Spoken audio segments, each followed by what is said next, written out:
السلام علیکم۔ خانہ کعبہ، ہم جس طرف منہ کر کے نماز پڑھتے ہیں اس طرف اللہ کا گھر ہے۔ اللہ کے گھر کا ایک نام خانہ کعبہ ہے۔ اللہ نے مسلمانوں کو حکم دیا ہے کہ وہ اسی طرف منہ کر کے نماز پڑھیں۔ نماز میں ہم جس طرف منہ کر کے نماز پڑھتے ہیں اسے قبلہ کہتے ہیں۔ خانہ کعبہ سعودی عرب کے شہر مکہ معظمہ میں ہے۔ مسلمانوں کو حکم ہے کہ جس کے پاس اللہ کے گھر تک جانے کی طاقت ہو وہ زندگی میں ایک بار حج ضرور کرے۔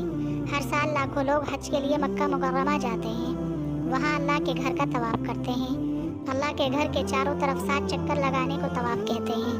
خانہ کعبہ کی ایک دیوار میں جنت کا ایک پتھر لگا ہوا ہے۔ طواف کرنے والے لوگ اس پتھر کو چومتے ہیں۔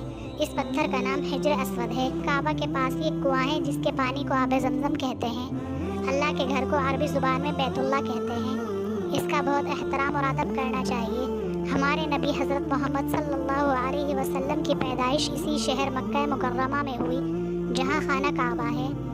جس جگہ یہ خانہ کعبہ ہے اسے حرم شریف کہتے ہیں۔ کیا آپ جانتے ہیں خانہ کعبہ کی تعمیر حضرت ابراہیم علیہ السلام اور حضرت اسماعیل علیہ السلام نے کی تھی؟